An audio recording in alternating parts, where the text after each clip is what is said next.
দেখো এই রেসিপিটা তোমাদের সঙ্গে শেয়ার করছি, তোমরা দেখো। দেখো আমি তরকারি চাপাচ্ছি, ছোলার ডাল দিয়েছি, ভিজিয়ে রেখেছিলাম, টমেটো মশলা দিয়েছি, কাঁচা লঙ্কা ছেঁড়া, ঝিঙে দিয়ে বানাবো। মশলা ফ্রাই হচ্ছে, আদা রসুনের পেস্ট দিয়েছি, পেঁয়াজ দিয়েছি কুচি করে। প্রথমটা দেখাতে ভুলে গেছি, তোমাদেরকে এখন থেকে দেখাচ্ছি। দেখো ফ্রাই হচ্ছে। দেখো ঝিঙে দিচ্ছি, ঝিঙে কেটে রেখেছি ডুমডুমু করে। দেখো ঝিঙেগুলো দিচ্ছি, দেখো নাড়ছি, ঝিঙে দিয়ে ফ্রাই করছি, ফ্রাই হচ্ছে।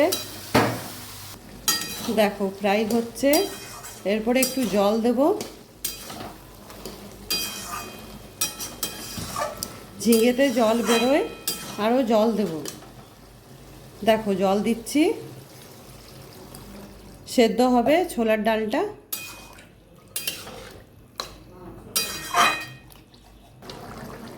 দেখো ফুটছে।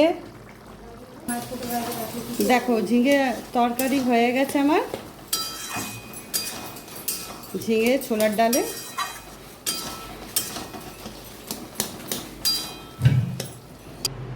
দেখো আমার রেসিপিটা কেমন লাগলো, তরকারিটা তোমরা জানাবে, এরকমভাবে করবে, বলে দিয়েছি সব।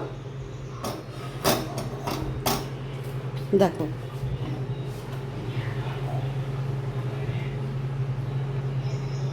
রাখছি, এখানে শেষ করছি।